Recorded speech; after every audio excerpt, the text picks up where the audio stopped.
concept. Yung may ba nalilito? Yung 1-8 kung ganito, Anthony, may pumasok silver, tapos may pumasok platinum.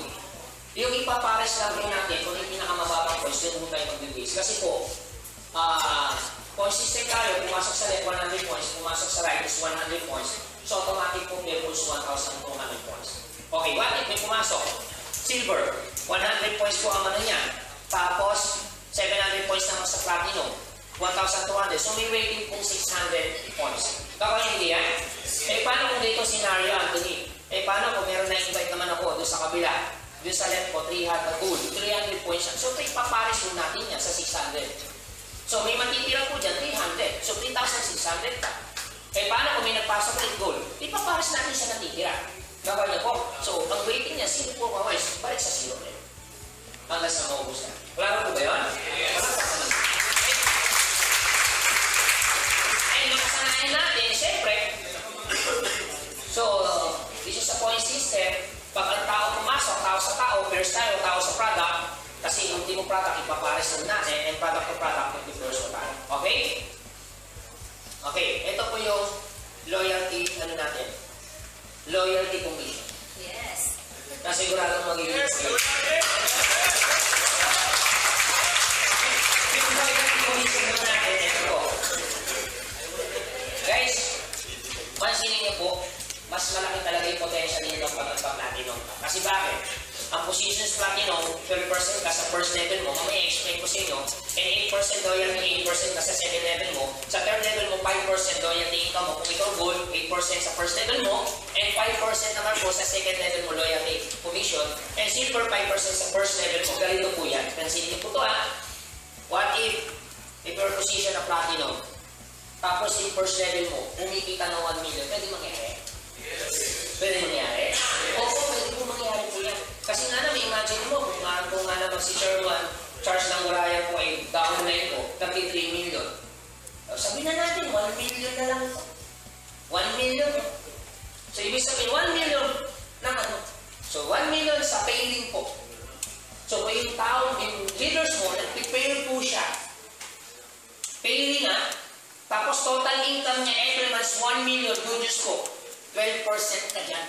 So how much? So kita ka ng 100 million. Ito matindi. So ito loyalty talaga. Kahit isang million na nito ba, yung wala ka dyan.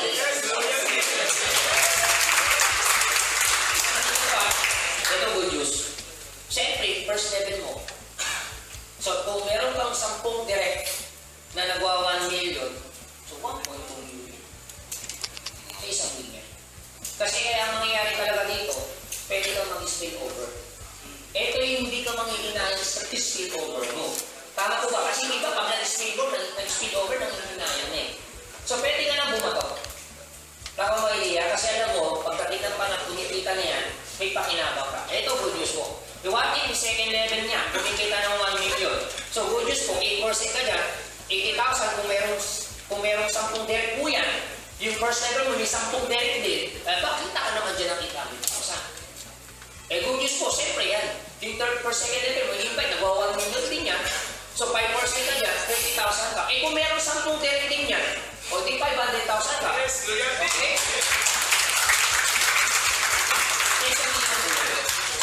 Okay, ito good news.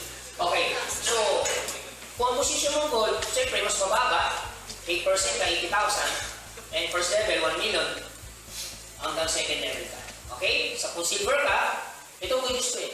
Kaya silver ka nga lang eh. Tao mo, kaya silver ka, at nag-1 million yung tao mo, yung leaders mo, kita ka eh. Magkano? Hindi na masama. 5% ka dyan, 50,000. Eh kung 10 direct niya, 10 direct mo. Okay, taka 500,000. Loyal yan. Sasagutan na kita. Okay. Ito. Yung reward point. Ito, gusto ko eh. Parang gusto ko siya. Sa reward point, pansin nyo. Yung safety net, kasi yung ganun tayo tinatawag na safety. Siyempre, kailangan natin ng safety net. Okay, yung iba natatakot pag walang safety net. Meron naman tayong safety net. Okay, yung prepare po niya. Halimbawa, ikaw. Okay? So, ang safety net po natin, mamaya explain ko sa inyo yan, 300 points reward points. Halimbawa, may down payment member ka, Ikaw to ha, may pinasok ka. Pumasok. Siyempre, first pair yan. Halimbawa, silver na lang yan, hindi po ito platinum, silver na lang yan. First pair ka. Pumasok ulit. O, left and right, second pair. Ganyan po yung concept po niya, di ba? Tapos, may pumasok sa left and right, third pair mo, fourth pair mo, yan ang tinatawag. Ika-fifth pair mo, yan tinatawag na fifth pair. Okay? So, ibig sabihin, instead nga naman, 1,200 pesos po, i-convert po yan sa reward points na 300 pesos. Nakaakyat po yan na reward points. Instead na, ulitin ko instead na 1,200 points, i-convert mo natin yan.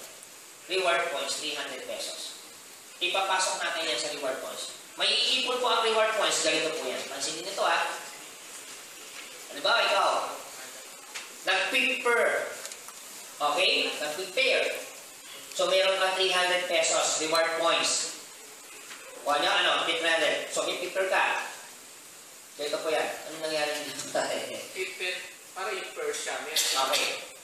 Klaro ka lang Every prepare mo, 300 reward points. Klaro? What if yung first level mo, pwede rin mag-prepare? Yes. May reward point siya? Yes. 300? Yes. Ang tanong, ikaw, meron ba? Yes. Meron po, 100 reward points. Siyempre, hindi maiiwasan. Hindi maiiwasan po yan. What if yung second level mo nag-prepare? Yes. May 300 siya? Yes. Siyempre, yung first level, meron siyang 100. Yes. May ikaw kaya meron? Yes. Opo, meron po yan. 100. Yes. Ito, hindi. What if yung second level mo, ganun din ang scenario, nag-prepare, meron siyang 300 reward points, siyempre, kita yung second level ng 100, siyempre, si first level, ganun, at ikaw, meron ka din 100 reward points. Okay? So, ngayon, pwede may iko ng reward points? Yes.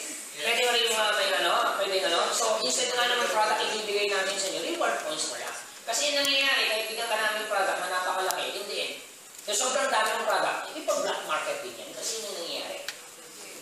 Okay? Bigyan ka namin worth 1,200 pesos ng worth of product. Ang mangyayari, makita namin, 50 pesos mo nang binibenta. Eh, bigyan ka lang namin 300 at hindi mo ka ito ng black market. Tama ba idea? Kasi yun yung nangyayari. Okay, good news po. Okay, cumulative reward points po tayo, pwede po siyang i-redeem. Para at least makatarungan po talaga yung ano ninyo, yung prepare ninyo. Okay? So, i-redeem mo yan. So, pwede mo i-redeem sa cellphone. Okay? So, hindi tambak. Matatambakan ka na ngayon ng cellphone.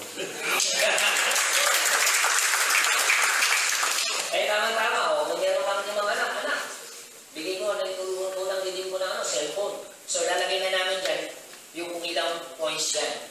Okay, pwedeng 100 points. Parang gano'n. I-cellphone ka na. Nakaka-idea? So, may option sa cellphone. Kung gusto mo iPhone, kung gusto mo iPad, kung gusto mo iPad Air, kung gusto mo ng ganitong klase ng cellphone, Samsung, meron po tayo. Pwede natin pagpili yan. Okay? Kung gusto mo LG, okay, yan. Or, laptop. Kung gusto mo laptop ng ganito, Acer, mamimili ka. Okay, kung ang Acer, sabi natin, ganito, ang Apple, sujeto, 200 points. So, may option ka. Okay? Pwede mo siyang i-redeem. Or, car loan. So, ibig sabihin, meron ng pandown. Kung ang pandown po ay kailangan ng 300 points, so meron ka ng pandown. So, maganda dyan, hindi ka ngayon natatambakan ng instead na product, matatambakan hindi na. So, may iipon ng may points yan. Lang ang points mo. 1 year, 2 years from now, may iipon yan. At least, kahit mag-ipon ng todo-todo yan, pwede mo siya i-redeem sa mga option. And then, marami pa kami ilalagay na pwedeng i-redeem. Okay, kahit halimbawa, kung marami ka ng points, pwede mo ako i-redeem.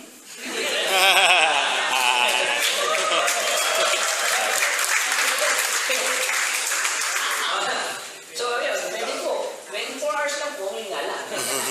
Okay, so maganda na maganda. Okay, yan po. And much more. Okay? Good news po.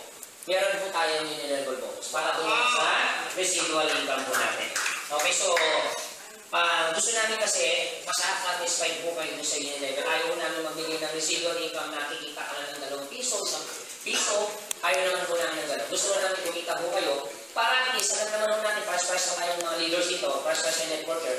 Minsan na nangyayari, sa sobrang liit ng uni-level income, minsan nga naman ipupush, tuturuan yung tao para magkaroon ng product movement. Hindi na kasi, bakit patuturuan ito magkaroon ng product movement? Eh, magkano naman ang kikitaan ko? 2 piso, 3 piso lang naman.